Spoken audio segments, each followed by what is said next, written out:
Hello guys, welcome back to my channel. तो आज की वीडियो में हम स्टार्ट करने वाले हैं कंप्यूटर।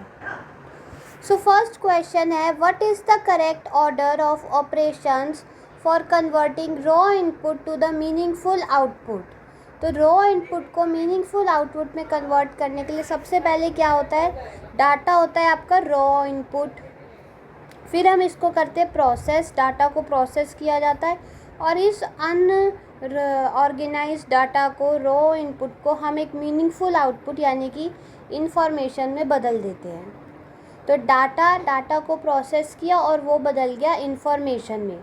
तो कंप्यूटर में सबसे पहले क्या होता है, डाटा होता है, अनऑर्गेनाइज्ड फैक्ट्स या फिर रॉ फैक्ट्स को इनपुट लेता है और फिर सीपीयू के अंदर उसकी प्रोसेसिंग करता है और आखिर में हमें एक स्ट्रक्चर्ड यूज़फुल आउटपुट मिलता है जिसे हम इंफॉर्मेशन कहते हैं। डाटा, प्रोसेसिंग और फिर इंफॉर्मेशन। बाकी ऑप्शंस का जो है ऑर्डर इनकरेक्ट है। चलो अब हम समझते हैं कंप्यूटर की वर्किंग साइकिल। कंप्यूटर किस तरह से वर्क करता है। IPOS साइकिल इसको कहते हैं। IPOS क्या होता है, इनपुट, प्रोसेसिंग, आउटपुट और स्टोरेज। तो सबसे पहले इनपुट जो हमारा यूज़र होता है, इनके जैसे हम हो गए, हम कंप्यूटर चला रहे हैं तो हम यूज़र हो गए। हम यूज़र से कीबोर्ड या माउस के द्वारा रॉ डाटा कंप्यूटर लेता है। हम कीबोर्ड या माउस के थ्रू रॉ डाटा कंप्यूटर में डालते हैं। फिर क्या होता है, सीपीयू जो होता है कैलकुलेशंस और ऑपरेशन परफॉर्म करता है उस रॉ डाटा के ऊपर। उसके बाद आउटपुट आता है आपकी स्क्रीन पर यानी कि मॉनिटर पर, या फिर आपने अगर प्रिंट का कमांड दिया तो प्रिंट होके आता है। एंड देन वो प्रोसेस डाटा अगर आपको फ्यूचर के लिए चाहिए तो आप हार्ड डिस्क या SSD में स्टोर कर लेते हैं। ठीक है। Next question, the word computer has been derived from which of the following words. तो कंप्यूटर किस शब्द से डिराइव हुआ है। तो कंप्यूटर जो है हमारी लैटिन लैंग्वेज का वर्ड है, हिंदी का नहीं है, इंग्लिश का भी नहीं है और ग्रीक का भी नहीं है।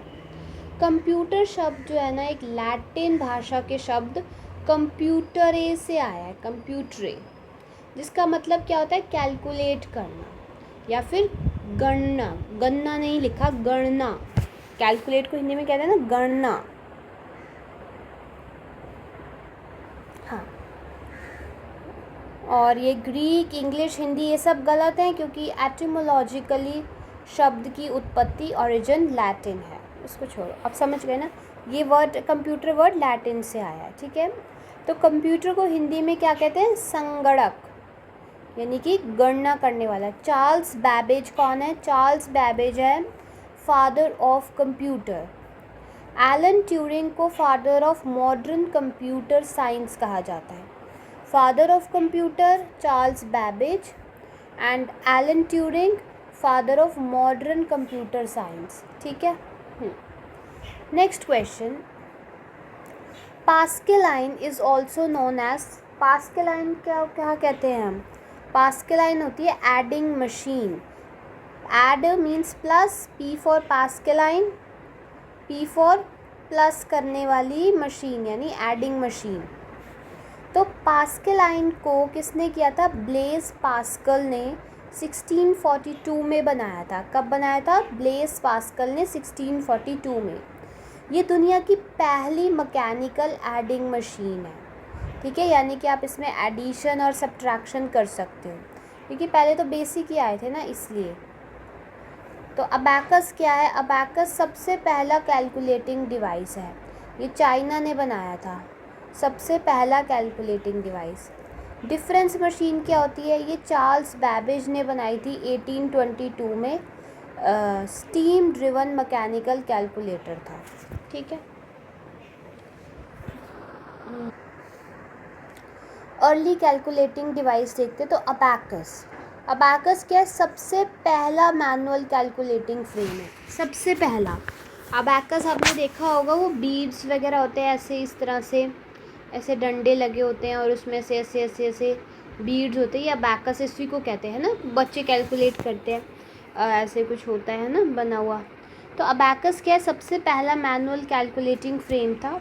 फिर उसके बाद आया पास्कलाइन 1642 में। ये ब्लेज पास्कल ने इन्वेंट किया था, गियर्स और व्हील पर काम करता था। फिर आया एनालिटिकल इंजन 1837 में, ये चार्ल्स बैबेज ने का कंसेप्ट था जो मॉडर्न कंप्यूटर का बेस बना, एनालिटिकल इंजन। एनिएक क्या है? एनिएक हमारा पहला इलेक्ट्रॉनिक डिजिटल कंप्यूटर है। ये जो सारे आप कंप्यूटर के नाम पढ़ रहे हो ये भी कंप्यूटर में ही आते हैं, ठीक है। लेकिन अबैकस क्या, ये डिजिटल नहीं है, ये मैनुअल होता है। इसमें मैनुअल एक मशीन, मतलब मैनुअल होता है ना, बीड्स लगे होते हैं। पैस्केलाइन क्या है? ये भी आपकी डिजिटल नहीं है, ये गियर्स और व्हील पर काम करने वाली मशीन है। और एनालिटिकल इंजन भी आपका मशीन इंजन है ना, तो डिजिटलाइजेशन नहीं है। लेकिन एनिएक जो था वो आपका पहला इलेक्ट्रॉनिक डिजिटल कंप्यूटर बना था। तो अगर पहला इलेक्ट्रॉनिक डिजिटल कंप्यूटर की बात करें तो वो था एनिएक। एनिएक की फुल फॉर्म देखें तो डिजिटल है यानी कि इलेक्ट्रॉनिक, और करेगा क्या? Numerical integrator and computer. तो एक तो न्यूमेरल, पहले हम नंबर्स को ही करते थे, सबसे पहले कैलकुलेटर बनाने की हमने कोशिश की थी, न्यूमेरिकल इंटीग्रेटर और कंप्यूटर। तो ये दुनिया का पहला general purpose fully electronic digital computer था, है ना। इससे क्या किया था, किसने बनाया था? जे प्रेस्पर एकर्ट और जॉन मॉचली ने बनाया था, है ना, ENIAC. So N E for ENIAC, sorry ENIAC, और ई फॉर एकर्ट, ठीक है, ई फॉर एकर्ट, और मॉचली को भी साथ में ले लेना।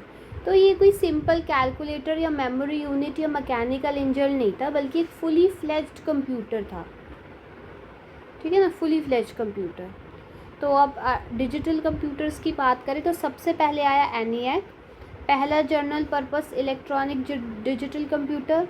फिर एनिएक के बाद आया एडवैक, ये स्टोर्ड प्रोग्राम कंसेप्ट पर बेस्ड था, यानी कि अब इसमें आप स्टोरेज भी कर सकते हो, तो स्टोरेज भी आपकी डाल दी गई। और फिर आया यूनिवैक फर्स्ट, ये पहला कमर्शियली अवेलेबल कंप्यूटर था। तो पहला एनिएक, देन एडवैक और फिर यूनिवैक, ठीक है। The first computer which provided storage, अभी हमने पढ़ा स्टोरेज किसके पास थी? एडवैक के पास, सॉरी एडवैक या एडसैक, ओके, एडसैक है इसका आंसर। एडवैक के पास भी थी, ये स्टोरेज कॉन्सेप्ट पर बेस था, पर एडसैक में देखो समझते हैं इसको, है ना, एडवैक और एडसैक में क्या फ़र्क है। देखो एडसैक है आपका electronic delay storage automatic calculator.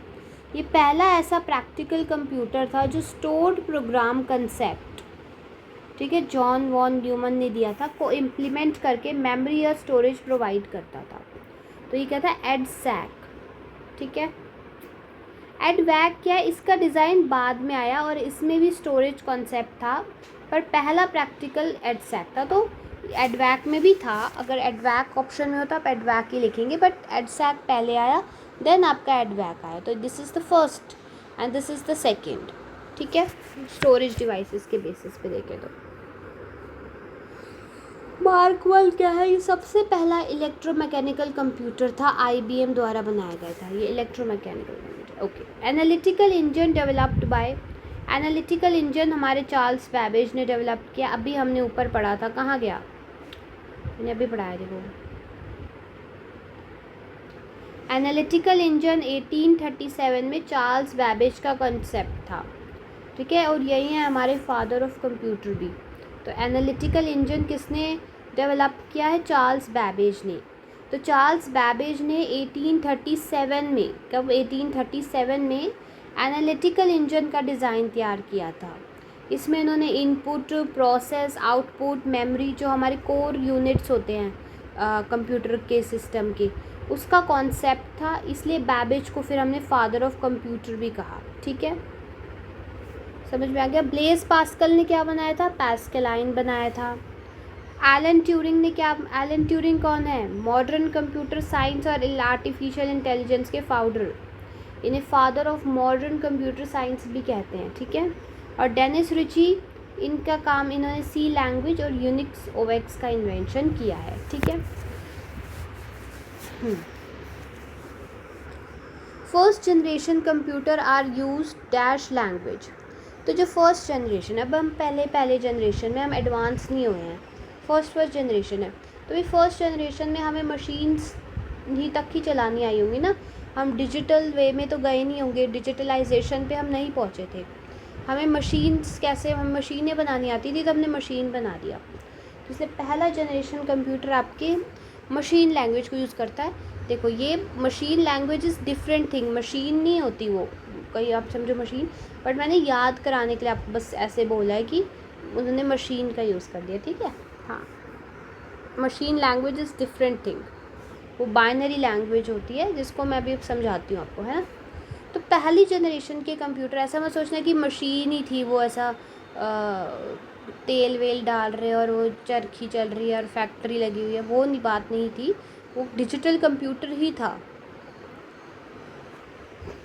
First generation के कंप्यूटर बाइनरी लैंग्वेज या फिर मशीन लैंग्वेज यूज़ करते थे जो कि डायरेक्टली हार्डवेयर द्वारा समझी जाती थी। तो देखो मशीन लैंग्वेज क्या होती है, जबकि 0 और 1 की लैंग्वेज होती है, यानी कि आप जैसे अब हम कंप्यूटर को कोई भी इनपुट देते हैं तो 0-1 की लैंग्वेज में नहीं देते, सिंपल लैंग्वेज में देते हैं, है ना। या कोई भी आप प्रोग्राम बनाते हो, जैसे हाई लेवल लैंग्वेजेस होती हैं, सी लैंग्वेज, कोई भी प्रोग्राम बनाते हो तो उसमें आप 0-1 नहीं लिख रहे होते, 0-0-0-1-0-1 इस तरह के कमांड्स नहीं देते। हम नॉर्मल जो हमारी इंग्लिश होती है या कुछ नॉर्मल जो कोड्स होते हैं वो लिखते हैं, जो दोनों जो हम अंडरस्टैंड कर पा रहे होते हैं कि हम क्या लिख रहे हैं। जैसे हमने कुछ आउटपुट लिखवाना है तो हम लिखते हैं प्रिंट एफ, है ना, तो हमें पता है कि हमें वो आउटपुट चाहिए, यानी हमें वो प्रिंट कराना है, तो हमने लिखा प्रिंट। पर पहले क्या होता था, यूज़र को ही, यानी हमें ही, जो हम यूज़ करें हमें इनपुट, लेकिन अब कंप्यूटर को ये लैंग्वेज नहीं समझ आती कि प्रिंट क्या है। वो क्या करता है, इसको बाइनरी लैंग्वेज यानी 0-1-0-1 वाली लैंग्वेज में कन्वर्ट करता है और फिर समझता है। लेकिन अब पहले, अभी कन्वर्जन वो खुद कर रहा है कंप्यूटर। पहले क्या होता था फर्स्ट जनरेशन में, हमें ही 0-1-0-1 करके डालनी पड़ती थी खुद ही, मतलब एक मेथड होता है आप किस तरह से बाइनरी लैंग्वेज में कन्वर्ट कर सकते हैं ना, तो वो हम खुद ही पहले करो, कन्वर्ट करो 0-1-0-1 में, फिर कंप्यूटर में डालो, फिर वो आउटपुट देता था। तो ये तो बहुत मेहनत का काम था, ठीक है ना, लेकिन हमें डायरेक्टली तो यही होता था, फिर करना तो पड़ता था। फिर असेंबली लैंग्वेज सेकंड जनरेशन में यूज़ होना शुरू हुई, तो इसमें आपकी फिर थोड़ा थोड़ा हमने इजी हुआ, सेकंड जनरेशन में असेंबली लैंग्वेज आ गई। इसमें क्या था, आप थोड़े बहुत निमोनिक्स यूज़ कर सकते थे, जैसे आपको सब्ट्रैक्ट कराना है तो आपने सब लिख दिया, ऐड कराना है तो ऐड लिख दिया, है ना। फिर आई high level language third generation में, जैसे कि फॉर्ट्रन, कोबोल, बेसिक। तो फिर उसके बाद आपका काम आसान हो गया, अब हाई लेवल लैंग्वेज ही चलती है ना। Computer size was very large in first generation. तो देखो सीधी सी बात है, पहली जनरेशन में ही कंप्यूटर का साइज़ बड़ा होगा। अब तो धीरे धीरे कंप्यूटर कितने छोटे होते जा रहे हैं, पहले इतने बड़े बड़े कंप्यूटर होते थे, अब वही कंप्यूटर एक छोटे से फ़ोन में आ गया है। तो अब धीरे धीरे जनरेशन बढ़ रही है तो साइज़ रिड्यूस होगा। तो फर्स्ट में ही सबसे बड़ा साइज़ था। फर्स्ट जनरेशन आपकी लगभग 40 से 50 के रही, में हज़ारों वैक्यूम ट्यूब्स होती थी, जिससे उनका साइज़ एक बड़े कमरे जितना होता था और बहुत ज़्यादा हीट प्रोड्यूस करता था। आप समझ रहे हो, एक कमरे जितना कंप्यूटर है, कमरे जितना, और इतनी हीट उसमें से प्रोड्यूस हो रही है, क्योंकि जब एक छोटा सा फ़ोन इस्तेमाल करते हैं वो गर्म हो जाता है, तो इतना बड़ा कमरे जितना कंप्यूटर कितनी हीट प्रोड्यूस करता होगा, है ना। First generation computer were based on, तो पहले जनरेशन के कंप्यूटर में यूज़ की थी वैक्यूम ट्यूब्स। तो जो फर्स्ट जनरेशन के कंप्यूटर हैं उनका जो मेन इलेक्ट्रॉनिक कंपोनेंट था वो था वैक्यूम ट्यूब्स, ठीक है। सेकंड जनरेशन में क्या यूज़ हुए, फिर ट्रांजिस्टर्स। वैक्यूम ट्यूब्स बड़ी बड़ी होती हैं, फिर ट्रांजिस्टर्स थोड़े छोटे थे। फिर आपके आईसीज आ गई, इंटीग्रेटेड सर्किट्स थर्ड जनरेशन में। और फोर्थ और फिफ्थ जनरेशन में तो माइक्रो प्रोसेसर्स की चिप्स आ गई थी, छोटी छोटी चिप्स नहीं होती, माइक्रो चिप्स आपने देखी होंगी, वही आ गई थी, है ना, फोर्थ फिफ्थ में। तो speed of third generation computer is nano seconds, 10 की पावर -9 नैनो सेकेंड्स थे। तो थर्ड जनरेशन कंप्यूटर्स की प्रोसेसिंग स्पीड्स नैनो सेकेंड्स में थी, 10 की पावर -9 सेकेंड्स जिसको कहते हैं, ठीक है, क्योंकि इसमें इंटीग्रेटेड सर्किट्स आ गए थे इसलिए। चलो अब समझते हैं हमारी अपना जनरेशन ऑफ कंप्यूटर्स को, है ना। तो देखो, फर्स्ट जनरेशन कंप्यूटर में मेन हार्डवेयर एलिमेंट कौन सा था? Vacuum tubes. लैंग्वेज यूज़ होती थी मशीन लैंग्वेज, यानी कि 0-1 वाली। स्पीड थी 10⁻³ यानी मिली सेकेंड्स। एग्जाम्पल हो गए एनियाक, एडवैक और UNIVAC. Okay, then I second generation computer. अब इन्होंने यूज़ किए ट्रांजिस्टर्स। लैंग्वेज में आ गई असेंबली लैंग्वेज। माइक्रो सेकेंड्स में आ गई सी, पहले 10⁻³ थी, अब 10⁻6 हो गई। IBM CDC ये हो गए एग्जाम्पल। फिर थर्ड जनरेशन में इंटीग्रेटेड सर्किट्स आ गए, हाई लेवल लैंग्वेज आ गई। नैनो सेकेंड में चली गई स्पीड 10⁻9 और एग्जाम्पल हो गए IBM 360 और PDP-8। फिर फोर्थ जनरेशन में आपके माइक्रो प्रोसेसर्स आ गए, जैसे कि VLSI हो गया। वेरी हाई लैंग्वेज हमने यूज़ करी C++, SQL, जो आप लोग अभी पढ़ते हैं। पिको सेकेंड्स में चला गया 10⁻12 में। PCs, एप्पल सेकेंड जो हमारे अभी PC हैं, PC है ना एप्पल, ये सब आपके फोर्थ जनरेशन की तो हैं। फिफ्थ जनरेशन में आ गए आपके ULSI, AI, बायो चिप्स आ गई। अब इसमें नेचुरल लैंग्वेज यूज़ होती है, जैसे कि अब तो आपको कोड्स भी याद नहीं रखने, अब तो आप AI कमांड देते हो, है ना, कोड भी AI ही लिख रहा है भाई। यहाँ पे भी आपको C++ के SQL के समझ में आनी चाहिए ना। आपको पता होना चाहिए ना कि अगर मुझे कोई चीज़ प्रिंट करानी है, तो मुझे प्रिंट F लिखना है। आउटपुट के लिए मुझे प्रिंट F लिखना है, मुझे याद होना चाहिए ना, आपको पता होना चाहिए, है ना। अगर मुझे कोई चीज़ में फॉर्मूला लगाना है, कोई चीज़ ऐड सब्ट्रैक्ट कोई कैलकुलेशन करानी है, तो मुझे स्कैन F लिखना है। ये सब चीज़ें भी तो याद करनी पड़ती है ना, मेहनत का काम है। अब वो भी मेहनत का काम लिखो, अब अपनी नेचुरल लैंग्वेज लिखो कि भाई AI को बोल दो कि भाई ये दो चीज़ें इसको आउटपुट दे दो, वो खुद दे देगा, तब, है ना। इसमें आपके फेम्टो सेकेंड्स मतलब बहुत कम हो गए हैं। रोबोटिक्स, सुपर कंप्यूटर इसमें आते हैं फिफ्थ जनरेशन में। चलो करें एक्सपेक्टेड क्वेश्चन। चलो, who is known as the father, थोड़ा पेन बढ़ाओ ना। Who is known as the father of the computer science? Modern computer science के फादर है Alan Turing. What is the full form of ENIAC? Electronic Numerical Integrator and Computer. Which main electronic component was replaced by transistors in second generation? तो first में vacuum tubes था जिसको transistors ने replace किया। Who gave the concept of stored program? तो stored program का concept दिया John von Neumann ने। Integrated circuits used in third generation are made up of, तो ये जो इंटीग्रेटेड सर्किट्स थे वो सिलिकॉन के बने होते थे, जो कि एक सेमीकंडक्टर है। लैंग्वेज यूजेस निमोनिक्स, जैसे कि ऐड, सब्ट्रैक्ट, मूव, ये है आपकी assembly language. Raw unorganized facts को क्या कहते हैं? Data. Who invented C programming? Dennis Ritchie. Which component is used in fourth gen computer? Micro processor. VLSI very large scale integration.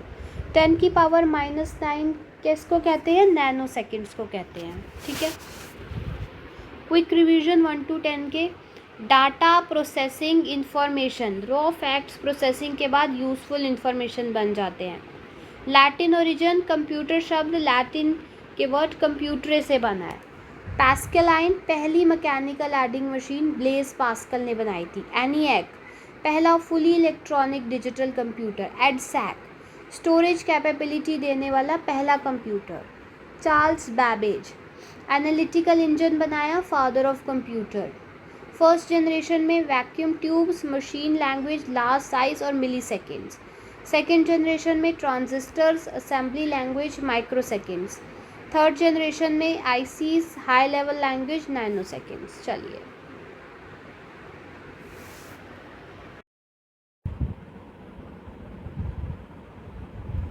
Speed of first generation computer was in milli seconds.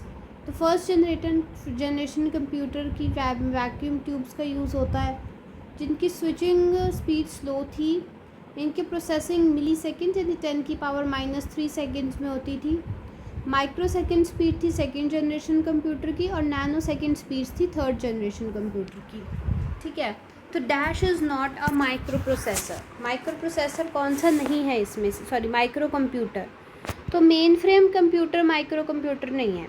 देखो बाकी तो आपको पता है desktop, laptop, tablet, ये तो छोटे छोटे होते हैं, पर मेन फ्रेम आपका बड़ा होता है। तो मेन फ्रेम कंप्यूटर एक बहुत बड़ा, पावरफुल और एक्सपेंसिव कंप्यूटर होता है जो बल्क में डाटा प्रोसेसिंग के लिए यूज़ होता है। तो ये माइक्रो कंप्यूटर की कैटेगरी में नहीं आता। ठीक है, हाँ, बाकी डेस्कटॉप, लैपटॉप, टैबलेट, पीसी, ये सब आपके माइक्रो कंप्यूटर हैं, और माइक्रो प्रोसेसर यानी कि सीपीयू चिप पर ही बेस होते हैं। ठीक है, general purpose computers are used for. General purpose computer को हम किसके लिए यूज़ करेंगे? डाटाबेस बनाने के लिए, बिल्कुल सही बात है।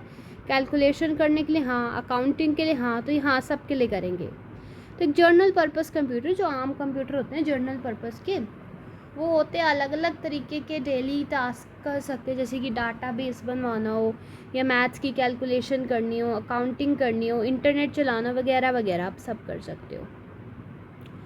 Which of the following refers to the fastest, biggest and the most expensive computer? तो फास्ट भी है, बिग भी है और मोस्ट एक्सपेंसिव भी है, तो वो हमारा सुपर कंप्यूटर है ना।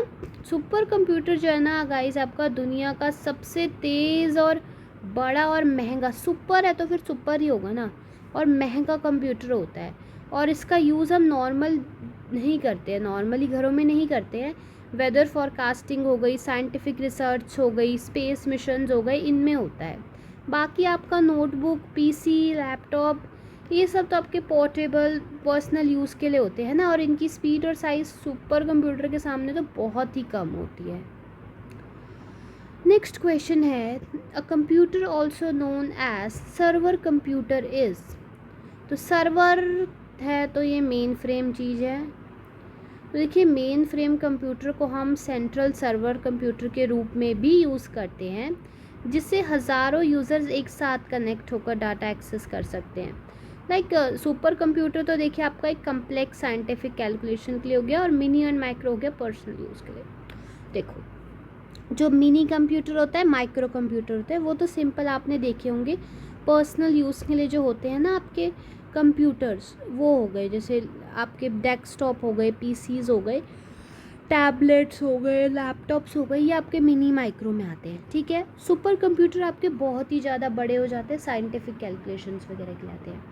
एक आता है आपका मेन फ्रेम कंप्यूटर। इसका क्या काम होता है? ये ना एक बीच का सर्वर कंप्यूटर होता है। मान लो आप किसी ऑर्गेनाइजेशन में काम करते हैं, किसी कंपनी में काम करते हो, तो कंपनी में क्या होगा, बीच में होगा मेन फ्रेम कंप्यूटर, एंड उसी से आपके सारे छोटे छोटे माइक्रो कंप्यूटर, मिनी कंप्यूटर जुड़े होंगे। सो अब क्या, आप जो भी काम हो रहा है या फिर जो भी डाटा आपको कंपनी का चाहिए, वो सारा इस मेन फ्रेम कंप्यूटर पे है।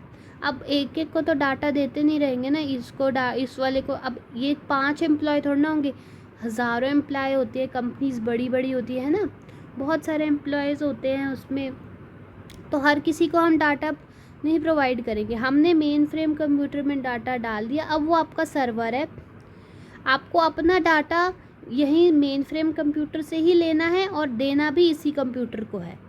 ठीक है, आप अपने अपने कंप्यूटर पे बैठ के काम करो और सारा डाटा इसी से लो, इसी से लो, दो। ठीक है, तो ये बीच का सर्वर हो गया, समझ गए। तो ये काम होता है मेन फ्रेम कंप्यूटर का, बीच का मेन फ्रेम हो गया। Hybrid computer is one of the having combined properties of. तो हाइब्रिड क्या होता है गाइस? हाइब्रिड वो होता है जिसमें एनालॉग और डिजिटल दोनों होते हैं। चलो ये सब कॉन्सेप्ट मैं आपको समझाती हूँ। देखिए, मैं आपको पहले रीड करने से पहले समझाती हूँ। एनालॉग कंप्यूटर क्या होता है ना, ये आपकी फ़िज़िकल मेजरमेंट्स करता है। ठीक है, जैसे कि आपने मान लो एक हॉस्पिटल का एग्जांपल लेते हैं, तो जो आपकी ईसीजी मशीन्स होती हैं, वो क्या होती है, आपकी हाइब्रिड कंप्यूटर का एग्जांपल्स होती हैं। इसमें क्या होता है, जैसे एनालॉग कंप्यूटर क्या करेगा गाइस, आपकी फ़िज़िकल मेजरमेंट्स, जैसे कि आपको बॉडी का टेम्परेचर मापना है तो आपको टेम्परेचर बता देगा, या ब्लड प्रेशर्स हैं, है ना, या जो भी मतलब नापना होता है, ऐसे यानी मेजरमेंट्स आपको बता देगा, टेम्परेचर कितना है, प्रेशर कितना है, ये सब। डिजिटल कंप्यूटर क्या करेगा, एनालॉग कंप्यूटर ने तो ये कर दिया, अब डिजिटल कंप्यूटर आपकी रिपोर्ट तैयार करेगा कि भाई आपका पहले इतना था, डे 1 पे आपका टेम्परेचर, बॉडी टेम्परेचर इतना था, डे 2 पे इतना था, डे 3 पे इतना था, क्या ये नॉर्मल टेम्परेचर से कम है, ज़्यादा है, मतलब एक analytic tabular report, excel record maintain करना, ठीक है। ये वाले यानी डिजिटल काम, कोई कैलकुलेशन करनी है, यानी पिछले डाटा और नए डाटे को ऐड करना है, सब्ट्रैक्ट करना है, ये सब काम आपका डिजिटल कंप्यूटर करेगा। तो हाइब्रिड कंप्यूटर वो होते हैं जो दोनों के मिक्सचर होते हैं, जैसे कि ईसीजी मशीन्स क्या होती हैं, वो आपके टेम्परेचर, ब्लड प्रेशर या जो भी होता है उसको नापती हैं, और साथ ही साथ आपको वो पूरा रिपोर्ट भी तैयार करके दे देगी, ठीक है ना, कि इतना होना चाहिए, पहले इतना था, अब इतना है, इन दोनों को ऐड करेंगे तो इतना होगा, पूरी आपको रिपोर्ट दे देगी पेशेंट की। तो दोनों काम हो गए, यानी सिर्फ टेम्परेचर नाप नहीं रही, उसको रिकॉर्ड करके आपकी रिपोर्ट भी तैयार कर रही है, ठीक है। तो ये हो गए आपके दो। Choose the odd one out, तो इसमें ऑड वन आउट है डिजिटल कंप्यूटर, क्योंकि माइक्रो, मिनी, सुपर कंप्यूटर ये तीनों साइज़ के बेसिस पर डिवीज़न है। तो साइज़ और परफॉर्मेंस के बेस पर कंप्यूटर की 4 टाइप्स होती हैं, माइक्रो, मिनी, मेन फ्रेम और सुपर। लेकिन डिजिटल कंप्यूटर उनकी वर्किंग के बेसिस पर टाइप है, साइज़ के बेसिस पर टाइप नहीं है ना, एनालॉग, डिजिटल, हाइब्रिड, इसलिए ये फिर तीनों से अलग हो गया। Brain of the computer is also known as, तो भाई ब्रेन तो सीपीयू में ही होता है कंप्यूटर का,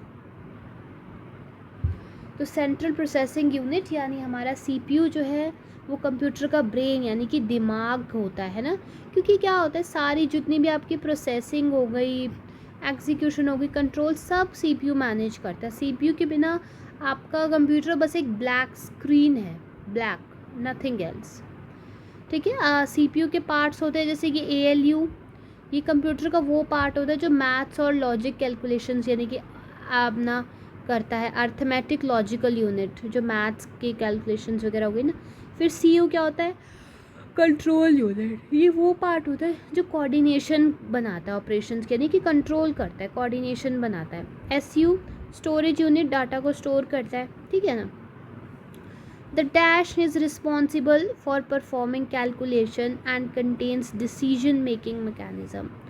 तो कैलकुलेशंस के लिए हमने अभी बताया, कैलकुलेशन के लिए हमारा अर्थमेटिक लॉजिकल यूनिट होता है, जितने भी मैथ्स रिलेटेड काम हो गए, एएलयू, अर्थमेटिक लॉजिक यूनिट, ये सीपीयू का वो स्पेसिफिक हिस्सा होता है जो कि आपके मैथमेटिकल कैलकुलेशन जैसे कि प्लस करना है, माइनस करना है, मल्टीप्लाई करना है, डिवाइड करना है, या कोई कंपैरिजन करना है, यानी greater than, less than, equal to, so इन सब के लिए इसी का यही काम होता है।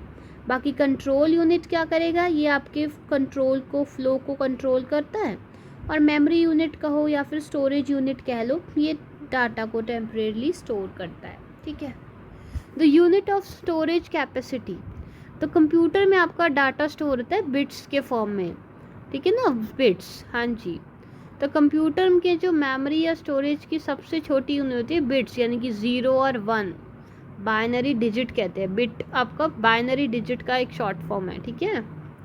देखिए मीटर, किलोमीटर ये तो डिस्टेंस के यूनिट है, और बस जो है वो कंप्यूटर की इंटरनल वायर्स पाथ होता है, स्टोरेज यूनिट नहीं होता। बस क्या होता है ना गाइज, आपके ना कंप्यूटर में अलग अलग वायरिंग पार्ट्स होते हैं, इसमें बस दिए तो मैं बस समझा रही हूँ, जैसे आपका ऐसे वायरिंग होगी और इसी के साथ आपकी छोटी छोटी चीज़ें इस तरह से जॉइंट होंगी, तो वही आपका बस होता है, बस नथिंग एल्स। एक मतलब सिंगल मोटी वायर जा रही है और उसके साथ छोटी छोटी वायर्स अटैच्ड हैं, बस, ठीक है। तो बेस्ड ऑन अगर साइज़ और कैपेसिटी के बेस पे देखिए तो सबसे छोटे होते हैं माइक्रो कंप्यूटर, ये सिंगल, जैसे आपके पीसी हो गए, लैपटॉप हो गया, टैबलेट हो गया, तो ये माइक्रो कंप्यूटर हो गए। फिर उससे थोड़े से बड़े आते हैं मिनी कंप्यूटर, ये मल्टी यूज़र होते हैं, मतलब बिजनेस वगैरह के लिए यूज़ होते हैं। फिर उसके बाद आता है मेन फ्रेम कंप्यूटर, ये भी मल्टी यूज़र होता है, हाई डाटा हैंडलिंग कैपेसिटी होती है, बैंक्स, रेलवे, सर्वर्स इनसी से बनते हैं। फिर सुपर कंप्यूटर, ये तो बहुत फास्ट होते हैं, लार्ज साइंटिफिक कैलकुलेशंस करने के काम में आते हैं, ठीक है। साइज़ के बेस पे ये 4 हैं। अगर हम वर्किंग मैकेनिज़्म के बेसिस पे देखें तो 3 पार्ट्स होते हैं, एनालॉग कंप्यूटर जो आपकी फ़िज़िकल क्वांटिटीज़ मेजर करते हैं, जैसे कि स्पीडोमीटर, थर्मोमीटर होते हैं ना, मेजर करना। डिजिटल कंप्यूटर आपके बाइनरी डाटा पे काम करते हैं, यानी कि उस डाटा को आपको अरेंज करके देना। और हाइब्रिड कंप्यूटर आपके एनालॉग और डिजिटल दोनों का कॉम्बिनेशन होता है, जैसे कि पेट्रोल पंप का मीटर हो गया, आईसीयू के सिस्टम्स हो गए, ये सब। अब देखते हैं सीपीयू के कंपोनेंट। सीपीयू के 3 कंपोनेंट होते हैं। अर्थमेटिक लॉजिक यूनिट जो मैथ्स और लॉजिकल डिसीजन लेता है, यानी कि plus minus greater than less then, ये सब। फिर होता है कंट्रोल यूनिट जो आपका कंप्यूटर को सुपरवाइज करता है बेसिकली, कि कौन सा एक्शन कब होगा, कौन सी कमांड कब आपको मतलब किस कमांड को कब आपने एग्जीक्यूट करना है, ये सब यानी कंट्रोल करना है। और मेमोरी यूनिट होता है जो आपकी स्टोरेज वगैरह हो गई, रजिस्टर्स होते हैं। रजिस्टर्स भी आपका मेमोरी होती है आपकी। सीपीयू अगर कोई पूछे what is the storage of CPU, तो स्टोरेज जो अपना डाटा स्टोर करता है वो रजिस्टर्स में करता है, तो storage of CPU is register. Okay, ऐसा समझ लो, रजिस्टर में अपना डाटा नहीं सेव करते, रजिस्टर बना के नहीं रखते हम, वैसे समझ लो। अच्छा, which computer is used for weather forecasting? Weather forecasting के लिए super computer. Full form of ALU, arithmetic logic unit. India का पहला डेवलप्ड सुपर कंप्यूटर कौन था? परम 8000 था। ट्रैफिक कंट्रोलर कौन है? Control unit. ECG मशीन जो होती हैं हॉस्पिटल में, वो किस तरह की होती है? Hybrid computer. Smallest unit of digital data? Binary digit. Which unit performs comparison, जैसे कि ये ग्रेटर देन लेस देन, तो arithmetic logic unit. Main frame computers are primarily use for which purpose? Server functions, processing large volume of data, है ना। Which computer process has discrete value? Digital computer. 1 byte is equal to 8 bits, तो 8 bits का बनता है 1 byte. ठीक है, quick revision.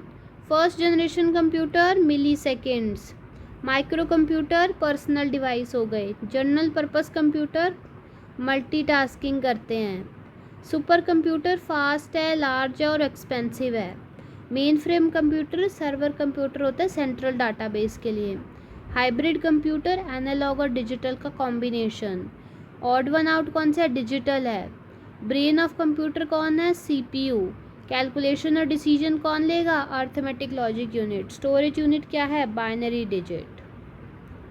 अच्छा, अब नेक्स्ट क्वेश्चन पे आए फिर। The term gigabyte refers to, तो गीगाबाइट जिसको आपको, अगर आपको गीगाबाइट ना पता चले तो GB तो पता चल जाएगा। कितना GB है फ़ोन में, कितना GB स्टोरेज है, तो ये होता है गीगाबाइट, जो कि आपके 1024 मेगाबाइट्स की इक्वल होता है। ये आपको समझ पता होने चाहिए, मैं आपको ये एक्सप्लेन कर देती हूँ, है ना, ये लिखे हुए नीचे। चलो फिर तो ठीक है। तो देखो यहाँ से देखो, सबसे छोटा होता है आपका KB, देन आपका आता है MB, देन आता है GB, देन आता है TB। ठीक है, स्टोरेज यूनिट्स में इससे छोटे भी होते हैं, बट बेसिकली जो आपने सुने होंगे जिनके नाम, इनसे बड़े भी होते हैं TB से, इससे छोटे भी होते हैं, KB, MB, GB, TB। ठीक है, तो देखो 1024 bytes is equal to 1 KB।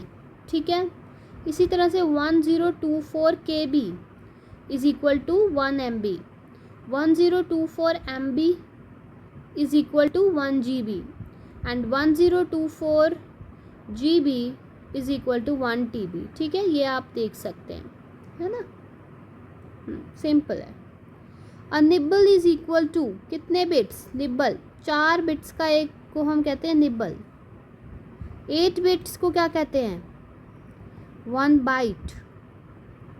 ठीक है, 4 बिट्स को क्या कहते हैं? निब्बल। तो 4 बिट्स के ग्रुप को निब्बल कहते हैं। Half byte is equal to 1 nibble. 8 bits यानी कि 1 बाइट के बराबर।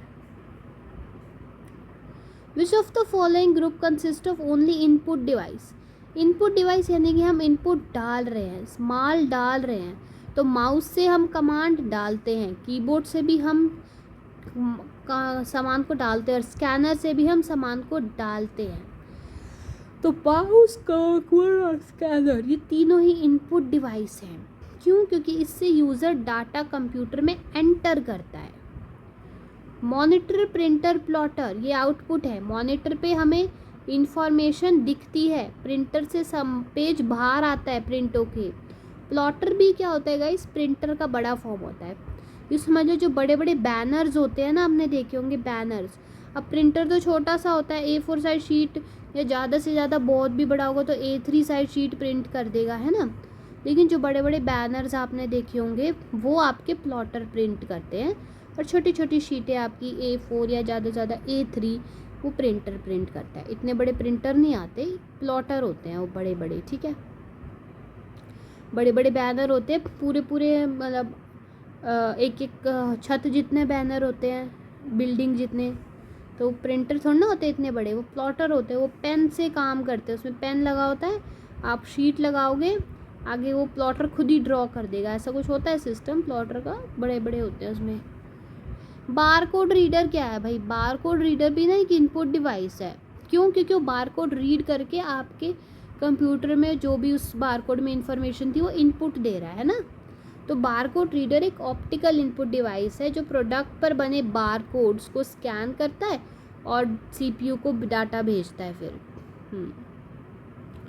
Pointing device includes the following except, देखो माउस पॉइंटिंग करता है, बिल्कुल करता है।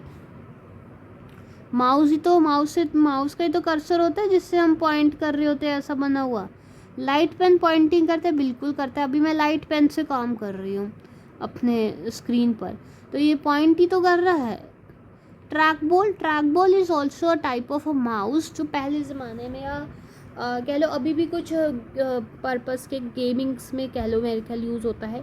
ट्रैक बॉल क्या होता है गाइस? ये भी माउस होता है जो कि आपका एक जगह से बॉक्स होगा, बीच में आपकी बॉल लगी होती है, स्फेरिकल बॉल।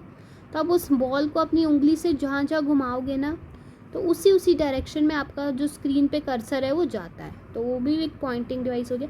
कीबोर्ड से कब पॉइंटिंग करने लगे? वो तो टाइपिंग के लिए होता है। तो कीबोर्ड तो टेक्स्ट एंट्री इनपुट डिवाइस है, पॉइंटिंग डिवाइस थोड़ी ना है। बाकी ये सभी आपके स्क्रीन पर कर्सर को मूव करते, इसलिए पॉइंटिंग डिवाइस है। Output devices make it possible to view और प्रिंट डाटा, सही बात है। आउटपुट डिवाइसेस की मदद से ही हम डाटा को देख पाते हैं या प्रिंट कर पाते हैं ना। तो आउटपुट डिवाइसेस प्रोसेस्ड इंफॉर्मेशन को डिस्प्ले करते हैं, जैसे मॉनिटर पे हम व्यू कर सकते हैं, या फिर अगर फिजिकल पेपर पे प्रिंट करना है तो प्रिंटर से फिर प्रिंट कर लो। स्टोरेज डिवाइस तो आपकी हार्ड डिस्क होती है। स्कैन और इनपुट तो इनपुट डिवाइसेस करते हैं। विच of the following is not a hardware? Hardware यानी कि ऐसी चीज़ जिसको आप छू सको। प्रोसेसर चिप को छू सकते हो, बिल्कुल छू सकते हैं। प्रिंटर को बिल्कुल छू सकते हैं। माउस को तो छूते ही हैं। जावा को कैसे छूओगे? जावा तो एक लैंग्वेज है, उसे तो लिखना पड़ता है, उसे कैसे छूने लगे? तो जावा तो एक हाई लेवल प्रोग्रामिंग लैंग्वेज है, ये कोई फिजिकल हार्डवेयर डिवाइस नहीं है। बाकी ये तीनों हैं, इनको टच कर सकते हैं। एप्लीकेशन सॉफ्टवेयर क्या होता है? Is use to control the operating system. Operating system को भला एप्लीकेशन सॉफ्टवेयर क्यों कंट्रोल करने लगा? ऑपरेटिंग सिस्टम तो करता है एप्लीकेशन सॉफ्टवेयर को कंट्रोल। ऑपरेटिंग सिस्टम हो गया आपका पूरा डिवाइस। ऑपरेटिंग सिस्टम जैसे हम कहते हैं ना कि भाई क्या है फ़ोन हमारा, क्या है हमारा फ़ोन है एंड्रॉयड। भाई एंड्रॉयड है मीन्स स्पेसिफिकली यही एंड्रॉयड वाले फीचर्स के काम करेगा। भाई कंप्यूटर क्या है? मेरा कंप्यूटर विंडो है। विंडो मतलब क्या? अब ये एंड्रॉयड वाले काम नहीं करेगा। आप विंडो पे फ़ोन कॉल नहीं कर सकते। अब है ना, जो पुरानी विंडोज़ आती हैं उन पे आप फ़ोन कॉल कर सकते हो? नहीं कर सकते। क्यों नहीं कर सकते? क्योंकि यार उसके फीचर में नहीं है फ़ोन कॉल करना, वो एंड्रॉयड ने दिया है वो वाला फीचर, ठीक है। तो ये होता है ऑपरेटिंग सिस्टम, यानी हम कहेंगे हमारे फ़ोन का ऑपरेटिंग सिस्टम एंड्रॉयड है। एंड्रॉयड क्या है? मतलब कंपनीज होती है जिसने फ़ोन बनाया। जैसे एप्पल का ऑपरेटिंग सिस्टम क्या iOS है। तो iOS क्या है भाई? उसने बनाया है, एप्पल ने कंपनी ने बनाया अपना, उसने फीचर्स डाले हैं, जो डाले हैं तो डाले हैं, है ना।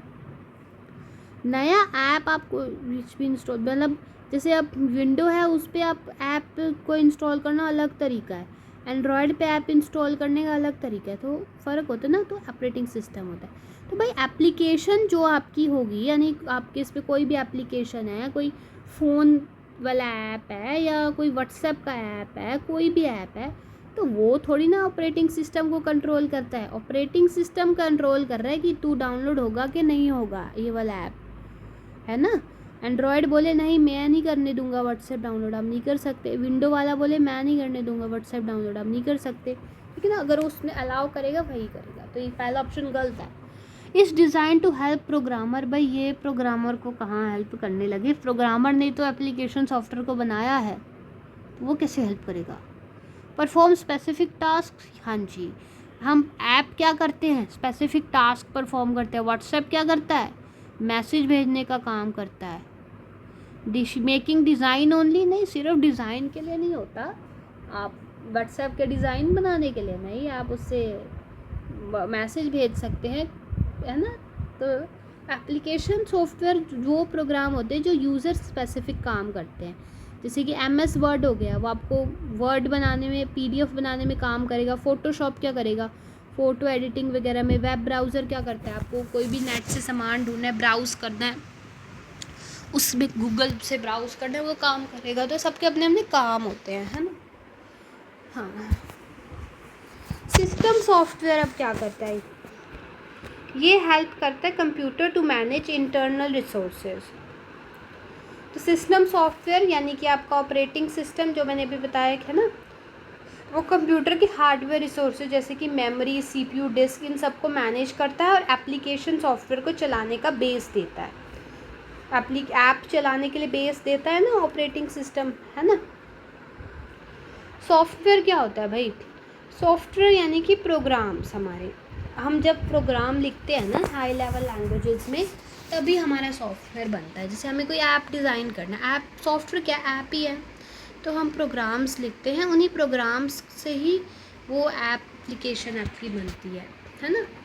सॉफ्टवेयर सेट ऑफ इंस्ट्रक्शंस या कह लो सेट ऑफ प्रोग्राम होते हैं। हम बहुत सारे प्रोग्राम्स लिखेंगे कि भाई अच्छा मान लो कोई टाइमर का ऐप बनाना है, तो भाई मैं चाहती हूँ, फिर मैं पहले टाइमर का प्रोग्राम लिखूँगी, फिर उसको पॉज करने का प्रोग्राम लिखूँगी, फिर मैं चाहती हूँ कि भाई टाइमर के साथ साथ एक क्लॉक भी बनी है साइड में, तो उसके लिए अलग प्रोग्राम लिखा जाएगा। तो बहुत सारे प्रोग्राम्स के सेट से फिर आपको एक सॉफ्टवेयर तैयार हो गया टाइमर ऐप का, ठीक है ना, टाइमर सॉफ्टवेयर तैयार हो गया। फिजिकल कंपोनेंट हार्डवेयर होते हैं, पीपल या कंप्यूटर यूज़र और प्रोग्रामर्स होते हैं। चलो डाटा मेमोरी यूनिट्स बताएंगे। 1 बिट में आपके 0 और 1, ये तो इसमें 2 ही होते हैं ना। एक निबल में 4 बिट्स होते हैं, एक बाइट में 8 बिट्स होते हैं, एक किलो बाइट में 1024 बाइट्स, एक MB में 1024 KB, एक GB में 1024 MB और एक TB में 1024 GB। हार्डवेयर कैटेगरीज देखिए, इनपुट डिवाइसेस जैसे कि कीबोर्ड हो गया, माउस हो गया, स्कैनर हो गया, barcode reader, light pen, track ball, MCR, OCR। MCR OCR क्या होते हैं, आपके OMR शीट्स वगैरह नहीं होते, उनको रीड करने के लिए होते हैं। आउटपुट डिवाइस क्या हो गए, monitor, printer, plotter, speaker, projector.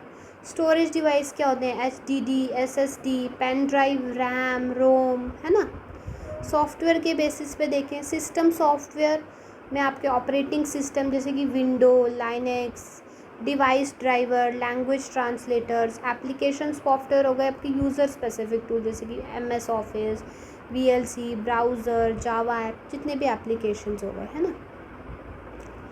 How many bits make 1 byte, 8 bits.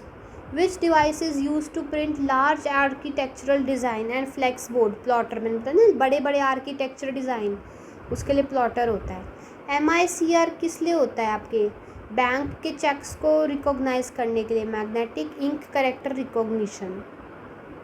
इस operating system a system software और application software, system software. Which memory unit comes immediately after GB, TB। Which input is commonly used in supermarket for billing product codes, barcode reader होता है वो।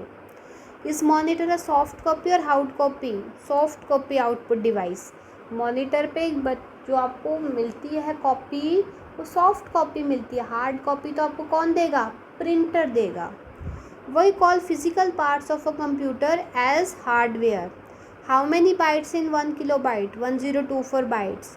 Trackball is an alternative to which input device? Mouse. ठीक है। Quick revision. 1 GB 1024 MB. 1 nibble 4 bits. Input group mouse, keyboard, scanner. Barcode reader input device for reading barcode lines. Pointing device mouse, light pen, trackball. Output device view और print process data. Java क्या है, programming language है। Application software, specific task. System software, manage internal computer. Software programmer instruction का sets. Okay, next question. The operating system is the most common type of, अभी पढ़ा है क्या, system software है ना। ऑपरेटिंग सिस्टम जो है सबसे इम्पॉर्टेंट सिस्टम सॉफ्टवेयर होता है। ये कंप्यूटर का हार्डवेयर और एप्लीकेशन सॉफ्टवेयर के बीच में एक ब्रिज का काम करता है, ठीक है। बाकी देखिए, कम्युनिकेशन सॉफ्टवेयर क्या है, हमारा नेटवर्किंग के लिए यूज़ होता है, जैसे कि वेब ब्राउज़र्स हो गए, आप इससे नेटवर्किंग कर सकते हो ना। एप्लीकेशन सॉफ्टवेयर क्या उससे होते हैं, जो स्पेसिफिक टास्क्स के लिए होते हैं, जैसे कि MS वर्ड किस लिए है, PDF बनाने के लिए। हाँ, एक्सेल किस लिए है, एक्सेल शीट बनाने के लिए। The simultaneous processing of 2 or more programs by multiple processor is called multi processing. Okay, so multi processing यानी कि जब एक ही कंप्यूटर में दो या दो से ज़्यादा प्रोसेस साथ में अलग अलग प्रोग्राम्स को एग्जीक्यूट करेंगे तो आप मल्टी प्रोसेसिंग ही कहोगे ना। हाँ, तो मल्टी प्रोग्रामिंग क्या होता है, इसमें क्या होता है, एक ही CPU पर मल्टीपल प्रोग्राम्स को हम मेमोरी में लोड करके रन करते हैं, बहुत सारे प्रोग्राम्स चला लेते हैं ना। मान लो आपने गैलरी भी खोल ली, मतलब मैं आपको फ़ोन से इसलिए समझा रही हूँ जिससे आपको एक समझ में आए कॉन्सेप्ट, क्योंकि आप लोग फ़ोन से ज़्यादा रिलेट कर पाते हो। मान लो आपने, चलो कंप्यूटर से समझो, मान लो आप इधर वर्ड चल रहा है, साइड बाय साइड आपने पीछे क्रोम पे गाने भी चला रखे हैं, इधर आपने क्लॉक पे टाइमर भी लगा रखा है, तो 3-4 प्रोग्राम आपके इकट्ठे चल रहे हैं, तो हो गया मल्टी प्रोग्रामिंग कर रहे हो आप। मल्टीटास्किंग, सिंपल CPU द्वारा मल्टीपल टास्क को क्विकली स्विच करके प्रोसेस करना, यानी कि आप इधर से आपने वीडियो भी एडिटिंग पे लगा रखी है, इधर आप दूसरी वीडियो भी बना रहे हो, है ना, इधर से आपने एक वीडियो अपलोड पे लगा रखी है, मल्टीपल टास्क करा रहे हो कंप्यूटर से। टाइम शेयरिंग, मल्टीपल यूज़र को CPU का टाइम शेयर करके एक्सेस देना। It runs on computer hardware and serves as a platform for other software to run on. Runs on computer hardware और बाकी के लिए एक प्लेटफॉर्म बनता है, तो भाई ये ऑपरेटिंग सिस्टम है, कब से तो बता रही हूँ। कंप्यूटर हार्डवेयर क्या है, मॉनिटर, उसी पे रन करता है ना ऑपरेटिंग सिस्टम। एंड्रॉयड, ये सब स्क्रीन ही तो उस पर ही तो रन करेंगे, और किस पे रन करेंगे भाई। और बाकी सब सॉफ्टवेयर के लिए एक प्लेटफॉर्म होता है। फ़ोन क्या होता है, आप कितनी भी एप्लीकेशन डाउनलोड करो उसके लिए एक प्लेटफॉर्म है, उसमें क्या है एक्चुअली, एंड्रॉयड है वो, फ़ोन एंड्रॉयड होता है, कंप्यूटर विंडो होता है, लिनक्स हो गया, एप्पल का आपका iOS आता है। तो ऑपरेटिंग सिस्टम आपका डायरेक्टली हार्डवेयर पर रन होता है, और MS वर्ड, ब्राउज़र, ये सब जो एप्लीकेशंस हो गए उसके लिए प्लेटफॉर्म प्रोवाइड करता है ना। आप कंप्यूटर पे अगर विंडो नहीं आएगी और आप चला लो, फिर आप MS वर्ड कैसे चलाओगे, पहले window then MS word. Which of the following is not a function of operating system. Resource management बिल्कुल है, यही तो रिसोर्स को मैनेज करता है सारे। फाइल मैनेजमेंट बिल्कुल है। नेटवर्किंग ऑपरेटिंग सिस्टम क्यों करने लगा। प्रोसेस मैनेजमेंट बिल्कुल है। भाई ऑपरेटिंग सिस्टम का जितना भी हक है उसके खुद के कंप्यूटर तक है, उस PC तक है। ये थोड़ी ना कि MS वर्ड आपने यहाँ डाउनलोड किया वो दूसरे PC पर भी आ गया है ना, ऐसा तो नहीं होता ना। जिस पे आप जो ऑपरेटिंग सिस्टम है उसी कंप्यूटर तक रहेगा। ऐसे थोड़ा ना होता है आपके फ़ोन में जो एप्लीकेशन में ऑटोमेटिकली आपके दोस्त के फ़ोन में भी चली जाती है, ऐसा नहीं होता ना। नेटवर्किंग थोड़ी ना होती है। नेटवर्किंग का प्राइमरी फंक्शन ऑपरेटिंग सिस्टम का कोर कंपोनेंट नहीं होता है ना, ये नेटवर्क हार्डवेयर प्रोटोकॉल्स का पार्ट है, और जबकि मेमोरी प्रोसेस ये सब आपको ये ऑपरेटिंग सिस्टम ही मैनेज करता है। It shares the characteristics with both hardware and software. Of course operating system hardware हो सॉफ्टवेयर हो के बीच में एक बाउंड्री लाइन पर काम करता है। हार्डवेयर रिसोर्सेज को डायरेक्ट कंट्रोल करता है और खुद के एक सॉफ्टवेयर का कोड होता है, ठीक है। Which of the following operating system is also known as single user operating system. तो देखो सिंगल यूज़र ऑपरेटिंग सिस्टम होता है आपका MS-DOS। ये सब आपके मल्टी यूज़र होते हैं, मल्टीपल यूज़र्स एक साथ इसको यूज़ कर सकते हैं। MS-DOS क्या होता है ना, ये आपका एक डिस्क ऑपरेटिंग सिस्टम होता है, कमांड लाइन इंटरफेस होगा। Single user single tasking operating system होता है। तो अलग अलग टाइप होते हैं देखो ऑपरेटिंग सिस्टम के, अब जैसे विंडो हो गया, लिनक्स हो गया, यूनिक्स हो गया, तो अलग अलग टाइप होते हैं। तो डॉस आपका एक सिंगल कमांड लाइन फंक्शन होता है। It is the first program run on a computer when the computer boots up. तो जब सबसे पहले आपका कंप्यूटर चालू होता है तो सबसे पहले क्या ऑन होता है, ऑपरेटिंग सिस्टम। तो भाई ऑपरेटिंग सिस्टम ही ऑन नहीं होगा तो बाकी के प्रोग्राम तो चल ही नहीं पाएंगे। तो सबसे पहला काम होता है ऑपरेटिंग सिस्टम को बूट अप करना, ठीक है। हाँ, तो बूटिंग प्रोसेस के टाइम BIOS यानी कि operating system, booting of operating system, सबसे पहले ऑपरेटिंग सिस्टम की डिस्क से रैम में लोड करता है। रैम यानी कि हमारा मेमोरी जिससे सारी चीज़ें लोड होती है, तो सबसे पहले उसका काम होता है सबसे पहले ऑपरेटिंग सिस्टम को लोड कर दो, क्योंकि वही बेस है, उसके ऊपर ही सारे ऐप्स वगैरह चलेंगे। The language use for the development of various games. देखिए गेम्स जो होती है ना वो आपकी जावा में बनती हैं। C++ तो आपके सिंपल सॉफ्टवेयर बना दे वो भी काफ़ी है। एडवांस्ड गेम में तो कितनी सारी ग्राफिक्स चाहिए होती हैं, और ग्राफिक्स का काम आपको जावा से अच्छा कोई नहीं दे सकता, है ना। गेम्स में तो ग्राफिक्स ना हो तो कैसे गेम, तो जावा करते। देखो जावा लैंग्वेज और C++ का एक्सटेंसिव यूज़ मोबाइल गेम्स और क्रॉस प्लेटफॉर्म के लिए होता है, लेकिन स्पेशली हम जावा करेंगे क्योंकि C++ में आपको उतने ग्राफिकल फीचर्स नहीं मिलेंगे जितने आपको जावा में मिलेंगे। सीक्वल तो देखिए सीक्वल आपका गेम वगैरह नहीं होता, वो तो डाटाबेस को की क्वेरी लैंग्वेज है। डाटाबेस यानी कि बहुत सारा डाटा है, टेबल्स बनाना, डाटा को अरेंज करना, एक्सेल जैसे काम नहीं होता वैसा आपका सीक्वल काम करके देता है, ठीक है। लैंग्वेजेस में which can easily interact with the hardware is called. तो देखो हार्डवेयर के साथ जो ईजिली इंटरैक्ट कर सकती हैं वो कौन सी होती हैं, लो लेवल लैंग्वेज। अच्छा, लो लेवल लैंग्वेज यानी कि मशीन लैंग्वेज और असेंबली लैंग्वेज, ये डायरेक्ट आपके हार्डवेयर के साथ इंटरैक्ट करती हैं, ठीक है। अब देखो ना जैसे लो लेवल लैंग्वेज को मशीन लैंग्वेज, मशीन क्या होती है, हार्डवेयर, ऐसे ऐसे याद कर सकते हो, है ना। C लैंग्वेज जो है डेनिस रिची ने डेवलप की थी, ये तो हमें पता है, पर कब की थी, 1972 में की थी, ठीक है। 1972 में करी थी डेनिस रिची ने। AT&T's बेल लैब है अपने, कहाँ पे है, मेरे ख्याल ये USA में था जहाँ तक मुझे याद आ रहा है। ये AT&T's बेल लेबोरेटरी में डेवलप करी। तो अब देखो ऑपरेटिंग सिस्टम को समझो। सिंगल यूज़र ऑपरेटिंग सिस्टम कौन सा है, MS-DOS है। मल्टी यूज़र कौन सा है, window, Linux, Unix, Mac OS। Core functions क्या होते हैं, process management, memory management, file management, device management. Booting system को ऑन करके सबसे पहले ऑपरेटिंग सिस्टम को मेमोरी में लोड किया जाता है, ठीक है।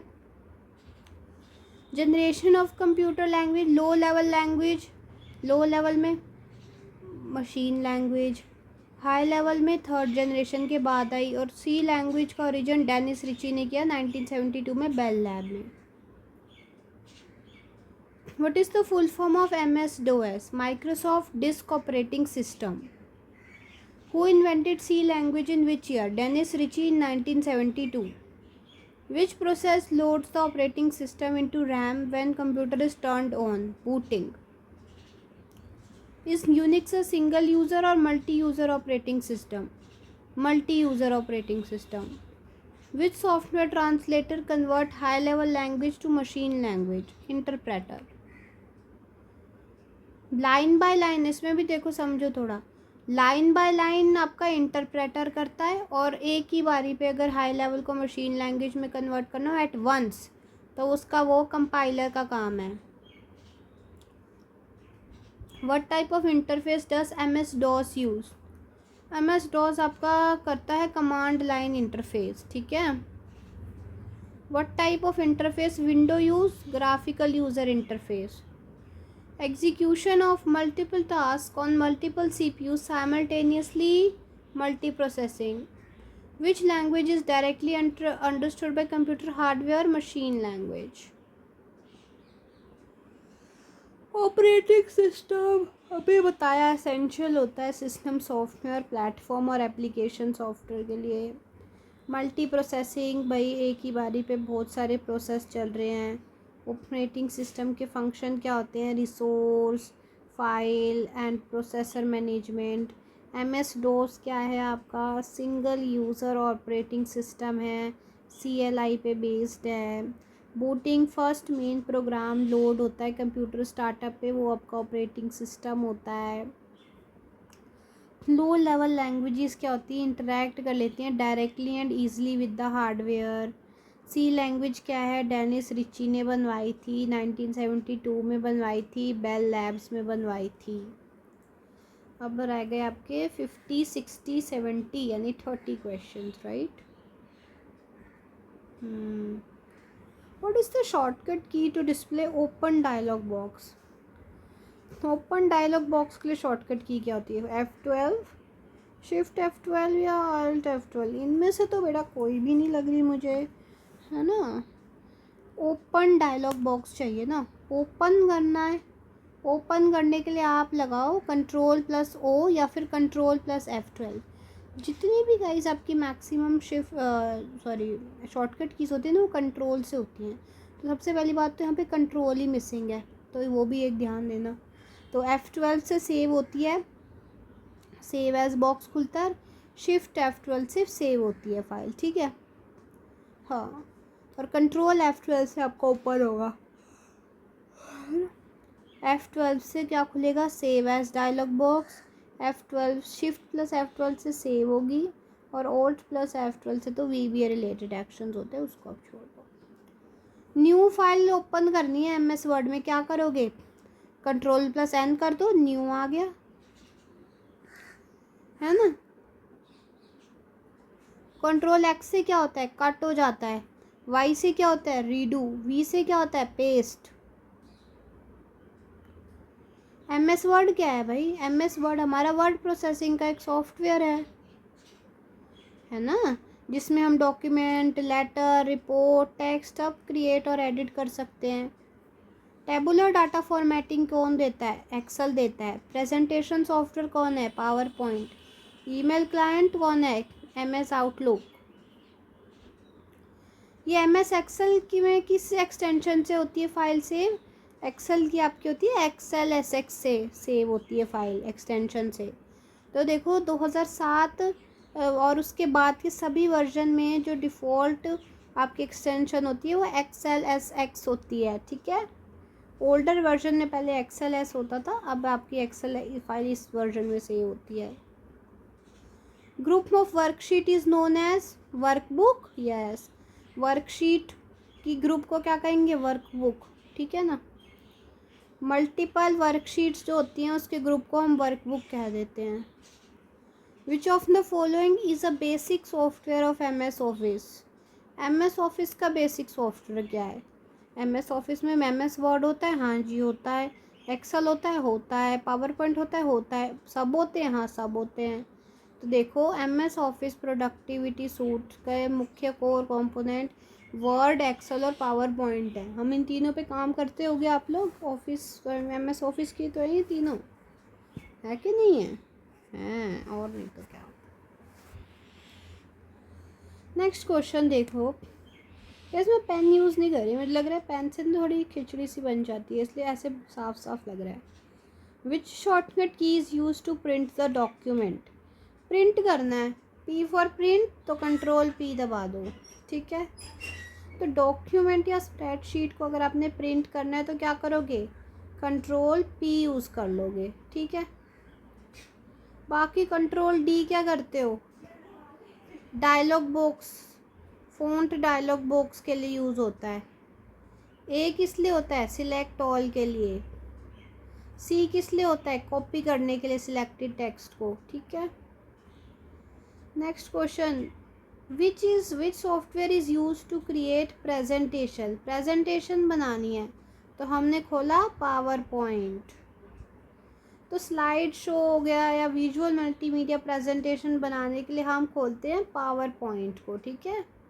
हाँ, एक्सेस किस लिए खोलते हैं, MS एक्सेस, ये डाटाबेस मैनेजमेंट सिस्टम होता है, रिलेशनल, RDBMS पढ़ा है ना, RDBMS कंप्यूटर वाले बच्चों ने पढ़ा होगा बेटा, है ना। डाटाबेस, देखो आप लोग जो नॉन कंप्यूटर वाले वो इतना समझो, डाटाबेस डाटा होता है ना, उसको समझना। जैसे ऑफिशियल वर्क्स में आपके एक्सेस का यूज़ होता है, जब आपके डाटा होते हैं बहुत सारे, नाम, एज, इन सबको ऑर्गेनाइज करके रखना, ठीक है। आपको कोई भी डाटा ढूंढना है आप आराम से ढूंढ सकते हो, ठीक है ना। आपको बार बार एक एक चीज़ को पूरी लिस्ट नहीं, आप मान लो 500 पन्ने, 500 लोगों का डाटा है, तो क्या किसी बंदे को ढूंढना है उस डाटा में से तो एक 500 के इंफॉर्मेशन पढ़ोगे, नहीं, ऑर्गेनाइज करके देगा वो आपको, उसको आप मैनेज कर सकते हो, है ना। तभी है डाटाबेस का management. Which command brings you the first slide in your presentation, पहली स्लाइड लानी है प्रेजेंटेशन में तो हम क्या करेंगे, home, control plus home. MS power point में अगर आपको पहली स्लाइड लानी है तो आप कंट्रोल प्लस होम पर दबाओ और आपकी आ जाएगी। आखिरी स्लाइड पर जाना है तो कंट्रोल प्लस एंड पे जाएंगे, ठीक है। नेक्स्ट क्वेश्चन आता है, which of the following refers to the small and single site network, तो स्मॉल नेटवर्क होता है हमारा पैन, ठीक है। पैन हो गया सबसे छोटा, यानी कि सबसे छोटा क्या होता है हमारा, personal area network.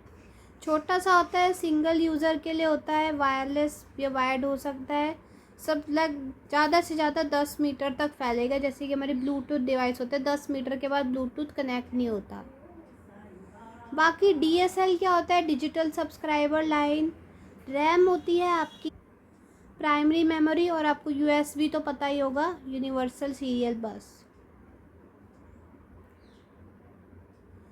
MS office suite program को देखो, MS वर्ड की फाइल किस एक्सटेंशन में सेव होती है, डॉक्स या फिर डॉक। एक्सेल की किस में सेव होती है, XLSX या XLS। कलेक्शन ऑफ शीट्स को क्या कहते हैं, वर्कबुक। पावर पॉइंट में आपका जो प्रेजेंटेशन सॉफ्टवेयर होता है वो आपका PPTX या PPT में सेव होगा। MS एक्सेस डाटाबेस मैनेजमेंट के लिए इसकी आपकी ACCDB में या फिर MDB में सेव होती है। कोर MS ऑफिस सॉफ्टवेयर देखिए, कंट्रोल N आपका किस लिए होगा, न्यू फाइल बनाना चाहते हैं। कंट्रोल O किस लिए, फाइल ओपन करनी है। कंट्रोल S किस लिए, सेव करना चाहते हैं। F12 दबाओगे तो क्या होगा, सेव एज हो जाएगा। कंट्रोल P प्रिंट करना के लिए। कंट्रोल Z अंडू के लिए। कंट्रोल Y रीडू के लिए। होम स्टार्ट फर्स्ट स्लाइड पे जाना है, एंड लास्ट स्लाइड पे जाना है, ठीक है। टाइप ऑफ नेटवर्क देखो, पैन सबसे छोटा पर्सनल एरिया का नेटवर्क है, बहुत छोटा रेंज होता है, 10 से ज़्यादा 10 मीटर तक। जैसे हमारा ब्लूटूथ 10 मीटर से दूर गए ब्लूटूथ डिस्कनेक्ट हो जाता है अपने आप। लैन लोकल एरिया नेटवर्क, एक ऑफिस, स्कूल और बिल्डिंग के अंदर होगा, मतलब इतनी रेंज होगी, लोकली है। मैन मेट्रोपॉलिटन एरिया नेटवर्क, पूरी एक सिटी में होगा, ठीक है, जैसे केबल टीवी। वैन वाइड एरिया नेटवर्क, पूरी कंट्री में होगा, ठीक है। चलो, what is the file extension of power point presentation, .pptx। What is the intersection of row and column called cell? Which key is used to start a PowerPoint slide from the beginning? Beginning से शुरू करना है, F5 दबा दो। Shortcut key is use to start a slide show from current slide, shift plus F5। Maximum zoom percentage कितनी होती है MS word में? 500% तक आप जूम कर सकते हो। MS एक्सेल और पावर पॉइंट में जूम परसेंट 400। सारे सिलेक्ट को, पूरे को सिलेक्ट को, एंटायर टेक्स्ट को सिलेक्ट करना है, कंट्रोल A दबा दो। डिफ़ॉल्ट लेआउट ओरिएंटेशन क्या होता है? पोर्ट्रेट होता है ना वर्ड के अंदर। डिफ़ॉल्ट स्लाइड शो का ओरिएंटेशन क्या होता है? लैंडस्केप होता है। ब्लूटूथ किसका एग्जाम्पल है? पैन का एग्जाम्पल है। Open dialog box, control O, control F12। Control N किस लिए यूज़ करेंगे? न्यू ब्लैंक या डॉक्यूमेंट फाइल ओपन करना चाहते हैं। MS वर्ड किस लिए होता है? वर्ड प्रोसेसिंग सॉफ्टवेयर होता है। एक्सेल फाइल किस लिए है? .xls की एक्सटेंशन है। वर्कबुक क्या है भाई? कलेक्शन है मल्टीपल वर्कशीट का। कंट्रोल P किस लिए? प्रिंट डॉक्यूमेंट का शॉर्टकट है। MS PowerPoint visual presentation बनाने के लिए होता है। Home, jump directly to first slide. PAN, personal area network. ठीक है, कितना टाइम?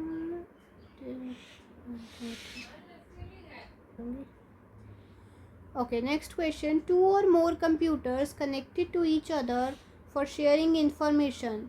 भाई दो से ज़्यादा कंप्यूटर कनेक्टेड हैं, क्या बना लिया हमने आपस में? अपना एक नेटवर्क है, ठीक है। सो जब दो या दो से ज़्यादा कंप्यूटर आपस में डाटा, फाइल, रिसोर्स ये सब शेयर करते हैं तो हम कहते हैं कि अपना कंप्यूटर का नेटवर्क है। राउटर क्या होता है?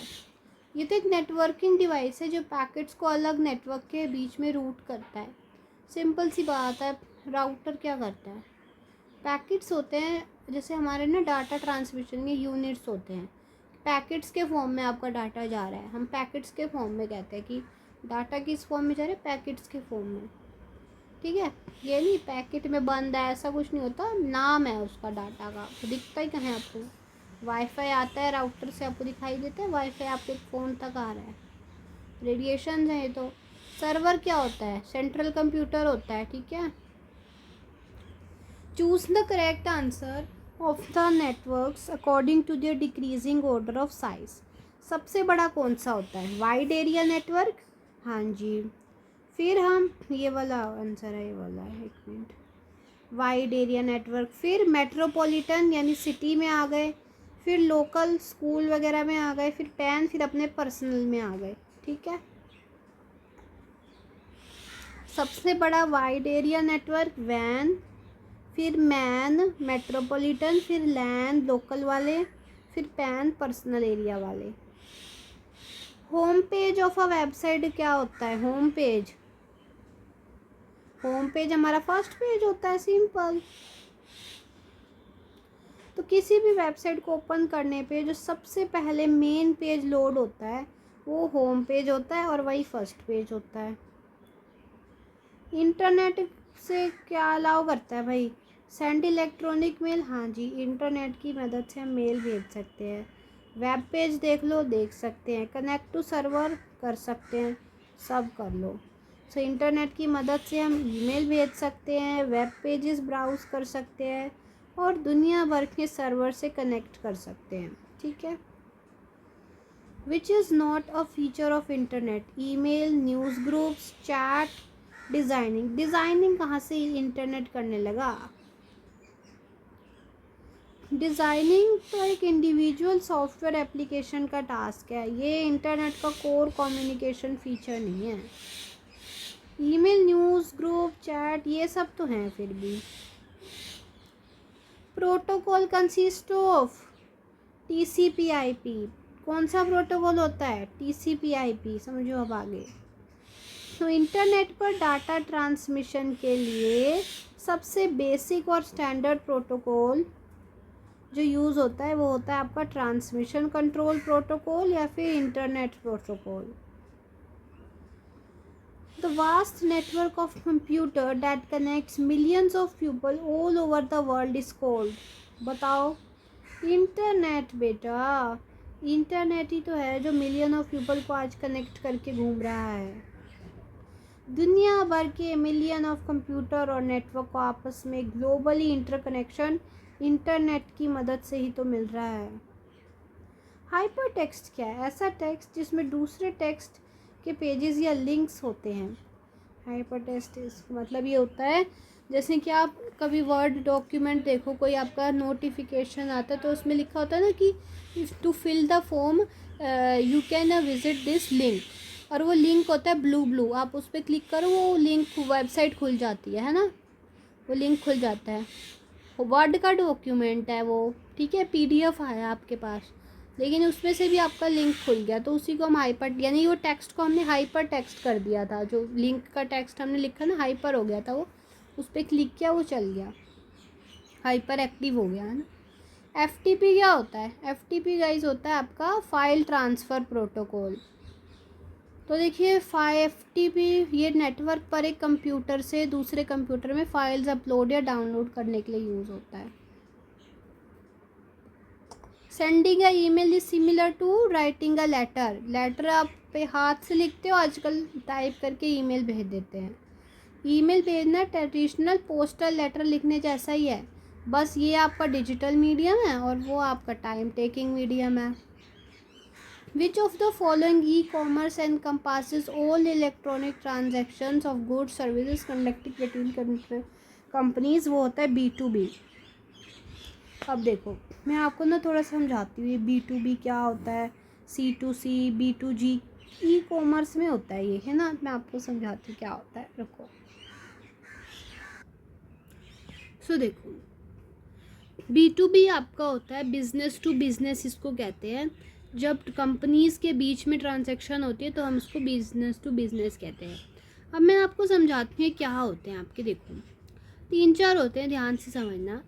एक होता है आपका नॉर्मल वाला बताती हूँ, B2C, ठीक है, बिजनेस टू कंज्यूमर। इसमें क्या होता है, कंज्यूमर यानी कि हम, बिजनेस यानी कि दुकानदार। हम दुकानदार से सामान खरीदने जाते हैं, यानी कि दुकानदार हमको सामान दे रहा है, तो ये हो गया B2C जो नॉर्मल आम जिंदगी में हम करते हैं। एक होता है आपका B2B जो हमें अभी पढ़ा ऊपर ये वाला। B2B क्या हो गया, जैसे हम सामान लेने जाते हैं रिटेलर से। अब रिटेलर भी तो किसी से सामान लेता है, वो सामान लेता है होलसेलर से, ठीक है।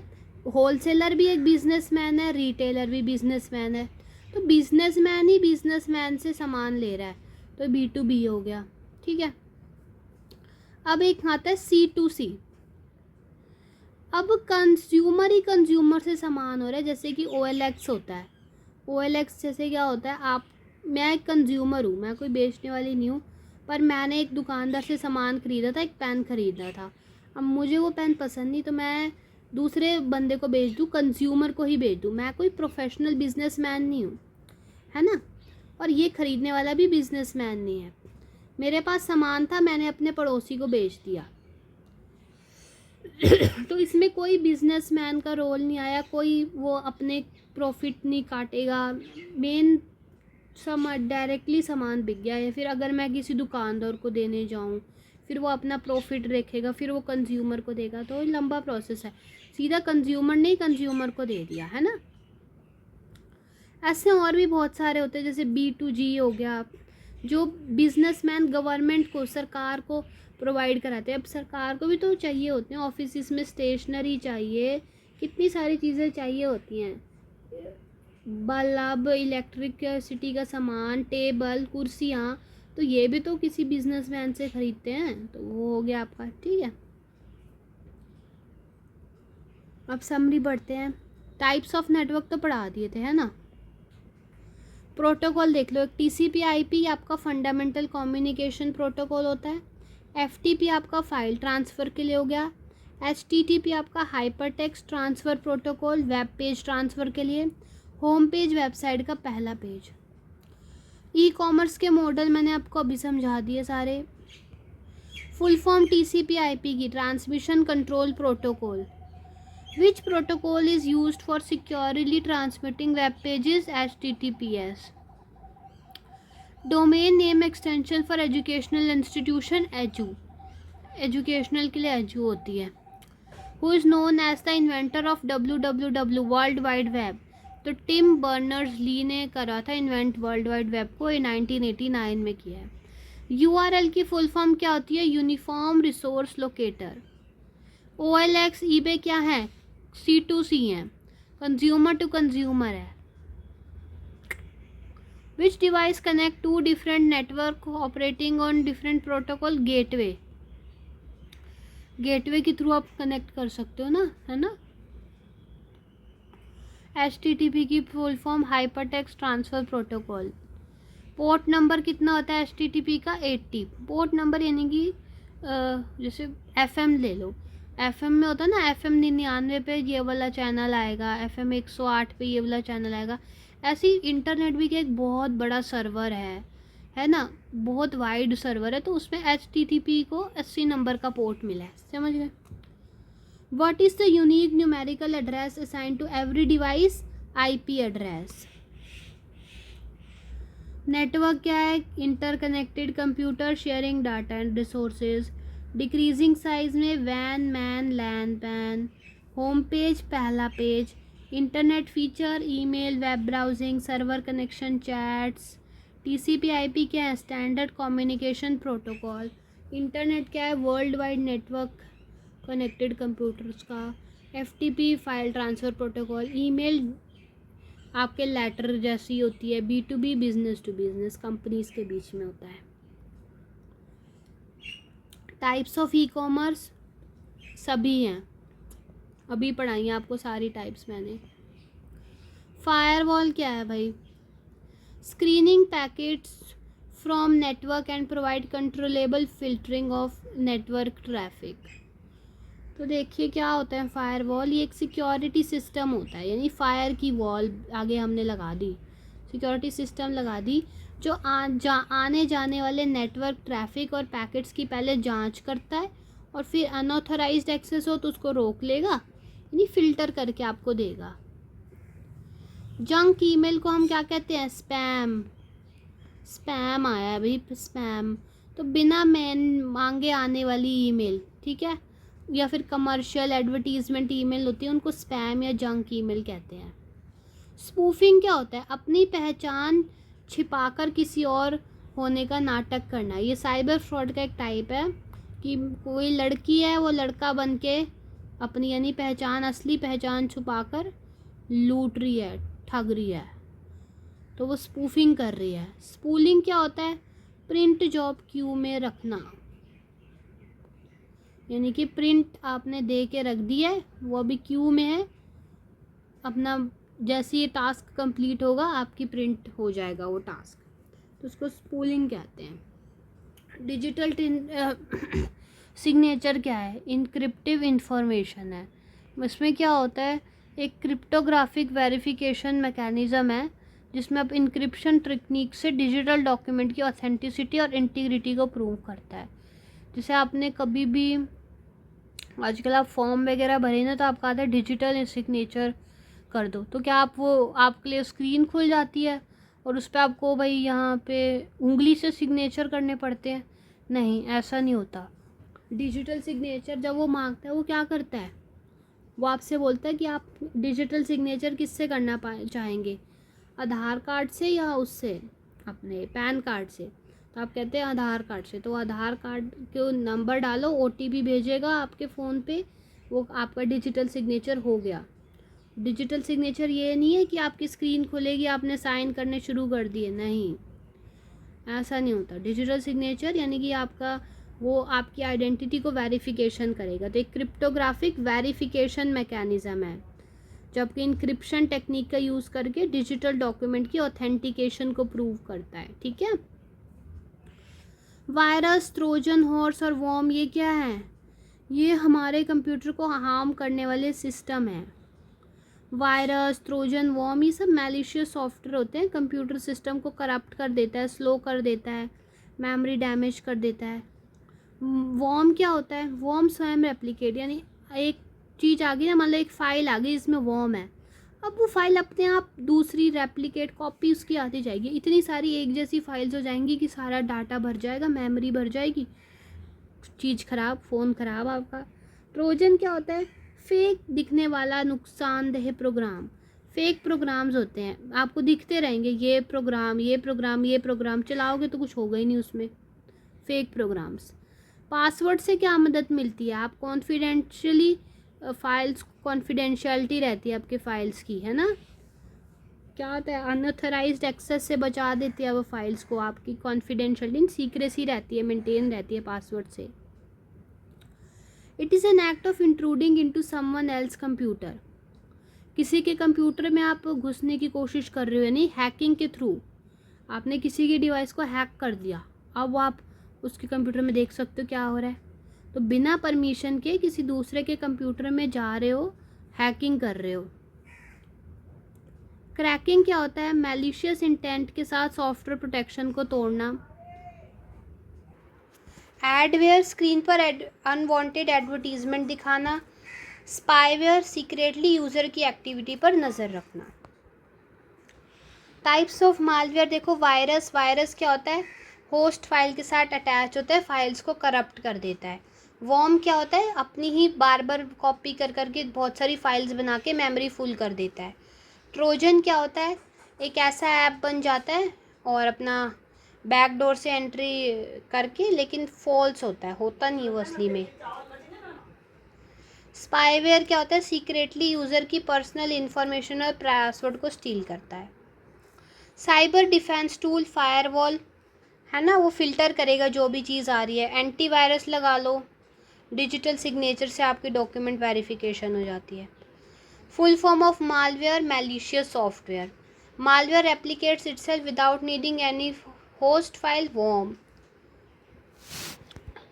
converting readable plain text to unreadable ciphertext. Encryption, reverse process of encryption, decryption. Security wall which filter incoming and outgoing. Firewall, fake website designed to steal user password and details. Phishing, what type of attack locks user files and demand payment to release them? Ransomware. Ethical hacker is known as white hat hacker, यानी कि ethical hacker जो कि आप cyber crime वाले, cyber crime कर रही हूँ, cyber police वाले भी तो हैकर होते हैं। अब जो साइबर पुलिस में होगा उसको भी तो हैकिंग कर सीखनी पड़ेगी, वो एथिकल हैकर है, वो चिट्टा हैकर है, ब्लैक हैकर नहीं है, वाइट हैकर है। Malicious hacker with illegal intention, black hat hacker. Unsolicited promotional bulk email, spam. Quick revision को छोड़ो, मैं थक गई। So thank you guys. Computer done, okay.